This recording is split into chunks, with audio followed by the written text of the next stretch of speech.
ان دونوں میں سے کسی ایک کی موت اس طرح ممکن تھی کہ ان میں سے کوئی ایک دوسرے پر قابو پا لے اور اسے لے جا کر طلسمی تابوت میں 7 دنوں تک بند کر دے۔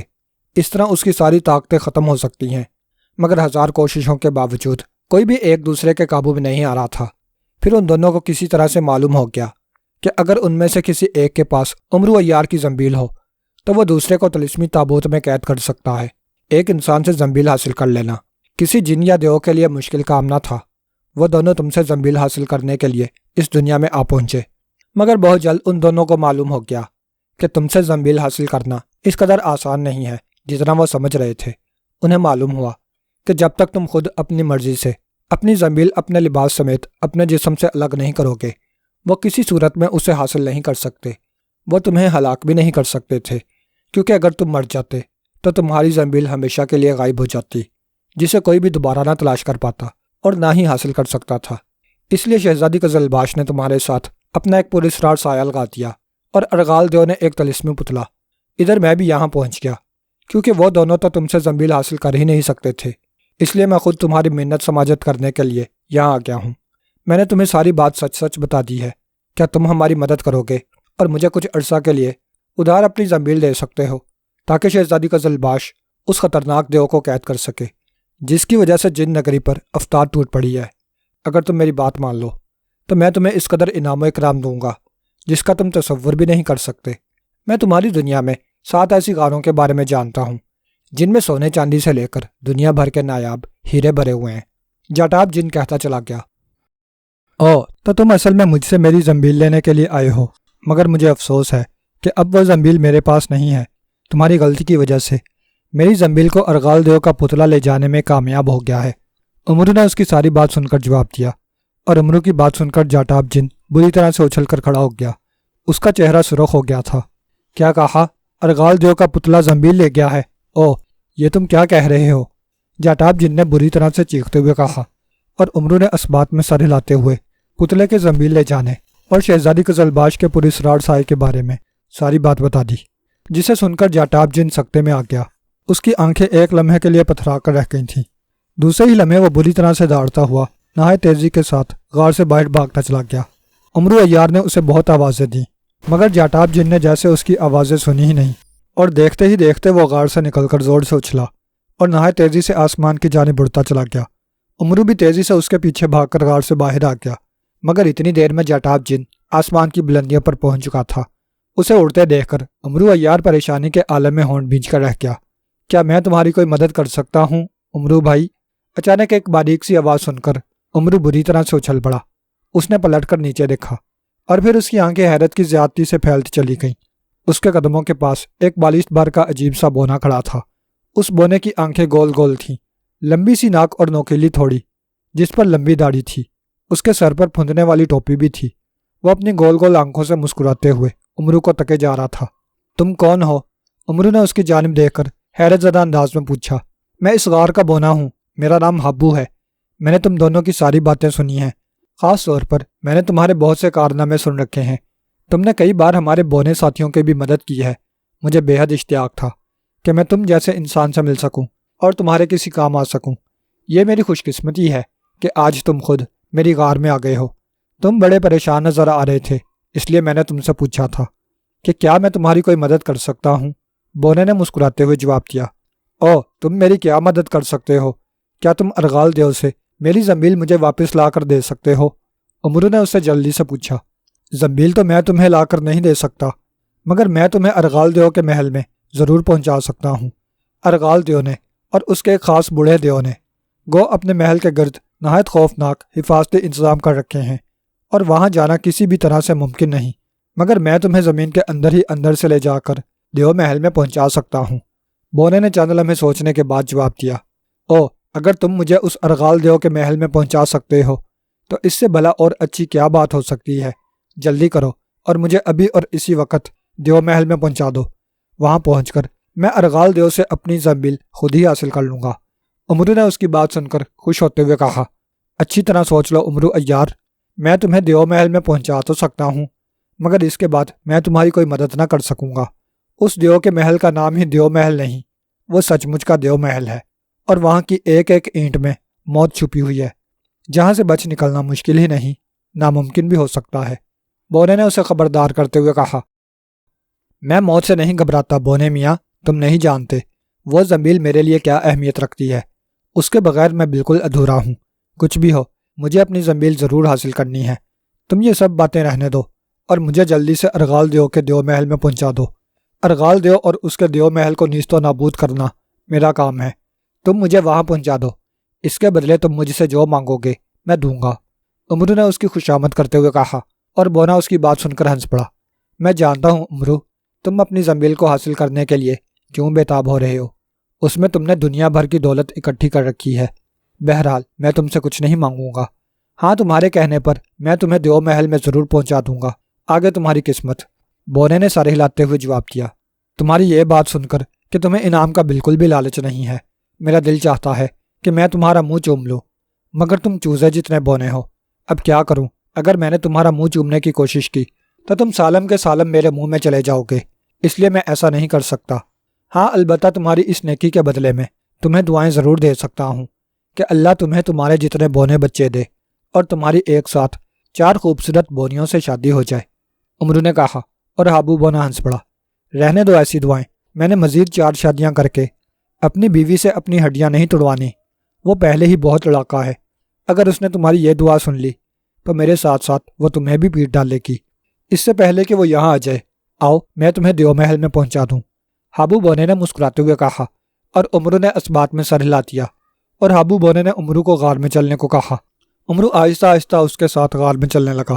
آگے جا کر غار تنگ سے تنگ ہوتی چلی گئی، مگر یہ دیکھ کر امرو حیران رہ گیا کہ وہ جو آگے بڑھتا جا رہا تھا اس کا جسم سکڑتا چلا جا رہا تھا، اور دیکھتے ہی دیکھتے وہ ہابو بونے کی طرح ایک بونا بن گیا۔ وہ خاموشی سے ہابو بونے کے ساتھ ساتھ چلتا رہا۔ کئی گھنٹے مسلسل چلنے کے بعد ایک جگہ غار بند ہو گئی۔ ہابو بونے نے امرو کو خاموش رہنے کا اشارہ کیا اور اس نے غار کی ایک دیوار پر زور سے ٹھوکر ماری۔ غار کی دیوار میں ایک چھوٹا سا سوراخ ہو گیا۔ لو امرو، اس سوراخ سے آگے بڑھتے چلے جاؤ، تم ارغال دیو کے دیو محل میں جا نکلو گے۔ دیو محل میں جا کر منہ سے کوئی لفظ نہ نکالنا، بلکہ خاموش رہنا، ورنہ دیو محل سے تم زندہ نہ نکل پاؤ گے۔ جب تک تم خاموش رہو گے دیو محل کی کوئی آفت تمہیں تکلیف نہ پہنچا سکے گی۔ جدھر تمہارے منہ سے کوئی لفظ یا آواز نکلی موت تمہیں ایک لمحے میں آ لے گی، سمجھے؟ بونے نے نہایت سرگوشیانہ انداز میں امرو عیار کو ہدایات دی، اور امرو نے اس بات میں سر ہلا دیا اور بونے سے ہاتھ ملا کر اس کے اشارے پر اس سوراخ میں داخل ہو گیا۔ سوراخ میں خاصا اندھیرا تھا۔ امرو دل ہی دل میں خدا کا پاک کلام پڑھتا ہوا آگے بڑھتا گیا۔ کافی آگے جا کر اسے روشنی کی کرن دکھائی دی۔ اس کے قدم تیز ہو گئے اور وہ تیزی سے روشنی کی طرف بڑھتا چلا گیا۔ جو ہی وہ روشنی سے باہر آیا اسے ایک ہلکا سا جھٹکا لگا اور اس کا قد تیزی سے بڑھتا چلا گیا۔ اس نے دیکھا وہ ایک نہایت شاندار اور بہت بڑے محل کے کمرے میں کھڑا تھا۔ کمرہ کیا تھا؟ پورا ایک میدان معلوم ہو رہا تھا۔ امرو نے ادھر ادھر دیکھا، پھر کام کر رہ گیا۔ اس کے ارد گرد نہایت بھیانک شکلوں والے سیاہ رنگ کے دیو کھڑے تھے، جن کی بڑی بڑی خوفناک مونچھیں تھیں، اور انہوں نے بڑے بڑے کانٹوں والے ڈنڈے اٹھا رکھے تھے۔ وہ تعداد میں 6 تھے۔ ان کی بڑی بڑی اور خوفناک نظریں امرو پر جمی ہوئی تھیں۔ کون ہو تم آدم ذات، اور اس دیو محل میں کیوں آئے ہو؟ ایک دیو نے نہایت خوفناک لہجے میں گرجتے ہوئے امرو سے پوچھا۔ امرو نے اسے جواب دینے کے لیے منہ کھولا ہی تھا کہ اچانک اسے ہابو بونے کی ہدایت یاد آ گئی کہ اس محل میں اس کی زندگی تب ہی ممکن ہے کہ وہ ہر خطرے اور ہر بلا کے سامنے خاموش رہے۔ جب تک وہ منہ سے کوئی آواز نہ نکال لے گا تب تک کوئی بلا اس کا کچھ نہیں بگاڑ سکے گی۔ یہ سوچ کر امرو نے جلدی سے منہ بند کر لیا۔ تم خاموش کیوں ہو؟ میری بات کا جواب نہیں دے رہے، جلدی بتاؤ، ورنہ میں یہ ڈنڈا مار کر تمہاری ہڈیوں کا سرما بنا دوں گا۔ دوسرے دیو نے کانٹوں والا ڈنڈا سر سے بلند کر کے اس انداز میں کہا جیسے اگر امرو نے جواب نہ دیا تو وہ واقعی ڈنڈا اس کے سر پر دے مارے گا۔ امرو اس پر بھی خاموش رہا۔ اس پر ان دیووں کو غصہ آ گیا۔ یہ اس طرح نہیں بولے گا، مار ڈالو اسے، آج ہم اس آدمزاد کا ہی گوشت کھا کر اپنی بھوک مٹائیں گے، اس دیو نے بھیانک انداز میں کہا، اور اس نے پوری قوت سے کانٹوں والا ڈنڈا امرو کے سر پر دے مارا۔ امرو کے منہ سے چیخ نکلتے نکلتے رہ گئی۔ اس نے جلدی سے منہ پر ہاتھ رکھ لیا۔ دیو کا گھمایا ہوا ڈنڈا اس کے جسم پر آیا تھا، مگر امرو کو یوں محسوس ہوا جیسے وہ ڈنڈا ہوا کا بنا ہوا ہو۔ اسے ہوا کا جھونکا ہی محسوس ہوا تھا اور ڈنڈا اس کے جسم میں سے گزرتا چلا گیا۔ یہ دیکھ کر دوسرے دیو خوفناک انداز میں گرجنے لگے اور امرو پر ڈنڈے برسانے لگے، مگر امرو کو وہ تمام ڈنڈے ہوا کے جھونکوں کی طرح محسوس ہو رہے تھے۔ پہلے پہل اس پر خوف طاری تھا جو رفتہ رفتہ دور ہو گیا۔ دیو شکلیں بدل بدل کر امرو کو ڈرانے لگے، مگر اس پر بھی امرو نے منہ سے کوئی آواز نہ نکال لی۔ ٹھیک ہے آدم زاد، ہم ہار گئے، اب تم بولو، ہم تمہیں کچھ نہیں کہیں گے، تم جو کہو گے تمہاری ہر بات مانیں گے، یہ لو ہم اپنے ڈنڈے بھی پھینک دیتے ہیں۔ اس دیو نے زچ ہوتے ہوئے کہا کہ شاید اس طرح امرو بول پڑے، مگر امرو نے انکار میں سر ہلا دیا۔ اب تو ان دیووں کا پارا چڑھنے لگا، انہوں نے ڈنڈے پھینکے اور زور سے ہاتھ گھمائے، ان کے ہاتھوں میں آگ کے گولے آ گئے۔ آدم زاد بولو، ورنہ اس بار ہم تمہیں آگ میں جلا ڈالیں گے، تم اس جہنم کی آگ سے کسی بھی طرح سے نہ بچ سکو گے، بولو جواب دو، تمہیں اپنی زندگی عزیز ہے یا نہیں؟ ایک دیو نے گرجتے ہوئے کہا، مگر امرو اس پر بھی خاموش رہا۔ دیو نے مشتعل ہو کر گولے امرو پر پھینک دیے۔ آگ کا ایک طوفان امرو عیار کی جانب بڑھا۔ امرو نے گھبرا کر جلدی سے آنکھیں بند کر لیں۔ ایک لمحے کے لیے اسے تپش کا احساس ضرور ہوا، پھر اس نے جو ہی آنکھیں کھول لیں وہاں آگ اور ان دیووں کا نام و نشان تک موجود نہ تھا۔ یہ دیکھ کر امرو عیار کے لبوں پر مسکراہٹ آ گئی اور وہ آگے بڑھنے لگا۔ عین اسی وقت اس کے قدموں کے نیچے سے زمین پھٹی اور امرو اس زمین میں آدھا دھنس گیا۔ خوف کے مارے اس کی گھگی بند گئی۔ آدم زاد، تم دیو محل میں آ تو گئے ہو، مگر یہاں سے زندہ واپس جانا تمہارے لیے ممکن نہیں۔ اگر اپنی جان بچانا چاہتے ہو تو ارغال دیو کو آواز دو، ورنہ بھیانک موت تمہارا مقدر بن جائے گی۔ ایک نہایت خوفناک اور چیختی ہوئی آواز نے امرو سے مخاطب ہو کر کہا۔ اسی وقت بجلیاں سی چمکی اور وہاں لمبے لمبے چھریوں جیسے تیز ناخنوں اور دانتوں والی بھیانک دیونیاں نمودار ہوئیں۔ ان کی سرخ سرخ زبانیں اور حلقوں سے باہر نکلی ہوئی بھیانک آنکھیں دیکھ کر امرو عیار کے مساموں سے ٹھنڈا ٹھنڈا پسینہ بہہ نکلا۔ دیونیوں کے حلق سے عجیب مکروہ انداز میں ہنسی نکل رہی تھی، اور ان کی بھیانک ہنسی امرو عیار کے کانوں سے ہوتی ہوئی اس کے رگوں پہ میں سرایت کر رہی تھی۔ سب دیونیاں کہکے لگاتے ہوئے امرو عیار کے قریب آ گئیں، اور پھر ان سب دیونیوں نے ایک ساتھ اپنے لمبے لمبے ناخن امرو عیار کے جسم میں پیوست کر دیے۔ ایک لمحے کے لیے امرو عیار کو یوں محسوس ہوا جیسے اس کے جسم میں گرم گرم آگ کی سلاخیں گھونپ گئی ہوں۔ اس کا دل چاہا کہ وہ اس بری طرح سے چیخے کہ در و دیوار ہل کر رہ جائیں، مگر اس کے باوجود امرو عیار نے خود پر قابو کیے رکھا اور دانتوں پر دانت جما کر ہونٹ اس قدر مضبوطی سے بھینچ دیے کہ آواز اس کے منہ سے نہ نکل سکے۔ آگ کی تبش چند ہی لمحوں بعد ختم ہو گئی اور امرو کو اس قدر سکون کا احساس ہوا جیسے کچھ ہوا ہی نہ ہو۔ ساتھ ہی وہ زمین سے اچھل کر باہر آ گرا۔ امرو نے دیکھا وہاں نہ آگ تھی اور نہ ہی وہ منحوس صورتوں والی دیونیاں۔ یہ دیکھ کر امرو کو قدرے اطمینان ہوا۔ وہ دل ہی دل میں خدا کے پاک کلام کا ورد کرتا ہوا آگے بڑھتا رہا۔ وہ محل کے مختلف کمروں میں گھومتا رہا جہاں اس پر طرح طرح کی خوفناک بلاؤں نے حملہ کیا۔ کئی ایک بار امرو کو یوں لگا جیسے اس بار وہ ان بلاؤں سے نہ بچ سکے گا، مگر اس کی خاموشی کی وجہ سے ہر بلا اس پر حملہ کرنے اور اسے نقصان پہنچانے میں ناکام رہی، یہاں تک کہ ایک کمرے میں امرو عیار کو اپنی زنبیل پڑی ہوئی مل گئی۔ امرو اپنی زنبیل دیکھ کر بہت خوش ہوا۔ اس نے جلدی سے زنبیل اٹھا لی اور اسے خوشی کے مارے یوں چومنے لگا جیسے اسے قارون کا خزانہ مل گیا ہو۔ امرو نے جلدی سے زنبیل کو اپنے کندھے سے لٹکا لیا کہ کہیں زنبیل اس سے پھر نہ چھین جائے۔ ابھی امرو عیار سوچ ہی رہا تھا کہ کیا کرے اور کیا نہ کرے کہ اسی وقت تیز گڑگڑاہٹ ہوئی اور امرو عیار نے کمرے کی چھت کو تیزی سے نیچے آتے ہوئے دیکھا۔ اس سے پہلے کہ امرو عیار اپنا بچاؤ کرتا، چھت یکلخت اس کے سر سے کچھ فاصلے پر رکی اور اس کے چاروں کونے ایک دھماکے سے پھٹے، اور ان میں سے چار نہایت بھیانک دیو چھلانگیں لگاتے ہوئے باہر آ گئے۔ ان کے ہاتھوں میں خوفناک تلواریں اور نیزے تھے۔ انہوں نے آتے ہی امرو پر نہایت خوفناک انداز میں حملہ کر دیا۔ امرو عیار تیزی سے نیچے بیٹھ گیا، ورنہ ان دیووں کی تلواریں یا نیزے اس کے جسم کو کاٹ کر رکھ دیتے۔ امرو نے اپنا بچاؤ کرتے ہوئے زنبیل سے تلوار حیدری نکال لی اور جم کر ان دیووں کا مقابلہ کرنے لگا۔ تلوار حیدری کے مقابلے میں بلا وہ دیو کب تک ٹھہر سکتے تھے؟ امرو عیار نے پل بھر میں ان کو کاٹ کر رکھ دیا۔ وہ ان دیووں کو ہلا کر کے اس کمرے سے باہر آ گیا۔ خون آلود تلوار اس کے ہاتھ میں تھی۔ راستے میں اور کئی دیووں نے اس پر حملہ کیا، مگر امرو عیار نے تلوار حیدری سے ان سب کو ختم کر دیا۔ پھر جب کافی دیر تک امرو پر کسی دیو یا بلا نے حملہ نہ کیا تو امرو نے تلوار دوبارہ زنبیل میں ڈال لی اور ایک بڑے سے کمرے میں داخل ہو گیا۔ کمرہ کافی کشادہ اور قیمتی ساز و سامان سے مزین تھا۔ ایک طرف ایک بڑے پلنگ پر ایک سبز رنگ کا نہایت خوفناک شکل والا گنجا دیو سر پر ہاتھ باندھے نہایت اطمینان سے سو رہا تھا۔ امرو چند لمحے اس دیو کو غور سے دیکھتا رہا، پھر وہ سمجھ جانے والے انداز میں سر ہلانے لگا کہ یہی وہ ارغال دیو ہے جو اس کی زنبیل لے گیا تھا۔ امرو آگے بڑھا اور نہایت آہستگی سے کمرے میں موجود قیمتی چیزوں کو اٹھا اٹھا کر اپنی زنبیل میں ڈالنے لگا، یہاں تک کہ سارا کمرہ خالی ہو گیا۔ تب امرو آگے بڑھا اور سبز ارغال دیو کے قریب آ گیا اور اس طرح اس کی طرف ہاتھ بڑھانے لگا جیسے وہ اس کی گردن دبوچنے لگا ہو، مگر پھر کسی خیال کے تحت اس کے ہاتھ رک گئے۔ عین اسی وقت دیو کے پلنگ کے سرہانے کی طرف ایک خوبصورت لڑکی کا چہرہ نمودار ہوا، جس نے سرخ رنگ کا نقاب اوڑھا ہوا تھا۔ اس کے سر پر سونے کا ہیرے جواہرات جڑا نہایت خوبصورت تاج تھا۔ اس کی آنکھیں گہری سبز رنگ کی تھیں۔ ایک لمحے کے لیے امرو اس سبز آنکھوں میں دیکھتا ہی رہ گیا۔ امرو، دیو کے گلے میں پڑا ہوا ہار کاٹ دو اور اس کے عین ماتھے پر زخم لگا دو۔ یہ دیو فوراً ہلاک ہو جائے گا۔ اگر یہ جاگ گیا تو تم اس کو کسی بھی صورت سے ہلاک نہ کر سکو گے۔ خوبصورت چہرے والی لڑکی نے نہایت سرگوشیانہ انداز میں امرو سے کہا، اور امرو اس کی آواز سن کر مسکرا دیا۔ وہ یہ آواز پہلے بھی سن چکا تھا۔ وہ شہزادی قزلباش تھی۔ امرو نے سر ہلاتے ہوئے زنبیل سے خنجر داؤدی نکالا اور نہایت احتیاط سے دیو کے قریب آ گیا۔ اس نے دیو کے گلے میں پڑا ہوا ہار پکڑا اور خنجر کی مدد سے اسے نہایت آسانی سے کاٹ دیا۔ اس وقت دیو کسمسایا، مگر امرو نے جلدی سے خنجر اس کی پیشانی پر دے مارا۔ خنجر داؤدی ارغال دیو کی پیشانی میں یوں دھنستا چلا گیا جیسے اس کی پیشانی موم کی بنی ہوئی ہو۔ اسی وقت ارغال دیو کے جسم کو ایک زوردار جھٹکا لگا اور وہ اس بری طرح سے ہلک پھاڑ کر دھاڑا کہ امرو عیار اچھل کر کئی فٹ دور جا گرا۔ اس کا سر ایک دیوار کے ساتھ ٹکرایا اور اس کی آنکھوں کے سامنے روشنی سی چمکی اور اس کا ذہن اندھیرے میں ڈوبتا چلا گیا۔ جب اسے ہوش آیا تو اس نے خود کو ایک آرام دہ مسحری پر پایا۔ اس کے ارد گرد نہایت خوبصورت پریاں پھر رہی تھیں۔ چند پریاں امرو کو مور پنکھ سے ہوا چل رہی تھیں۔ یہ دیکھ کر امرو جلدی سے اٹھ کر بیٹھ گیا۔ میں کہاں ہوں؟ یہ کون سی جگہ ہے؟ اس نے پریوں کی جانب دیکھتے ہوئے جلدی سے پوچھا۔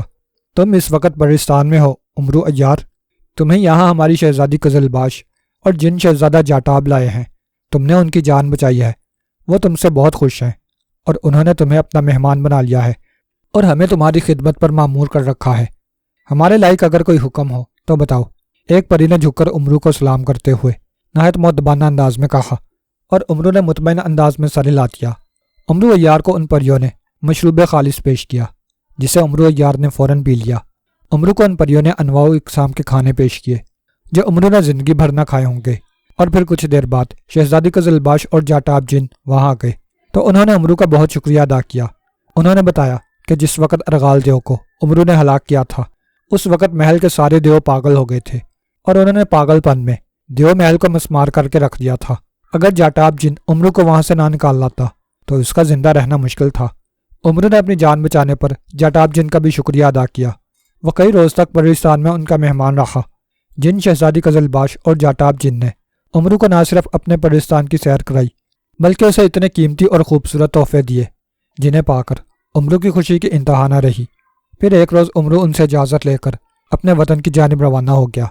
جاٹاب جن کے حکم سے ایک جن نے امرو کو اپنے کاندھے پر بٹھا لیا تھا اور اسے لے کر فضا میں بلند ہو گیا۔ جاٹاب جن اور شہزادی قزلباش نے ہاتھ ہلا ہلا کر امرو کو الوداع کیا۔ امرو بھی ہاتھ ہلا ہلا کر ان کی محبت کا جواب دیتا رہا، یہاں تک کہ جن اسے لیے ہوئے بادلوں میں گم ہو گیا۔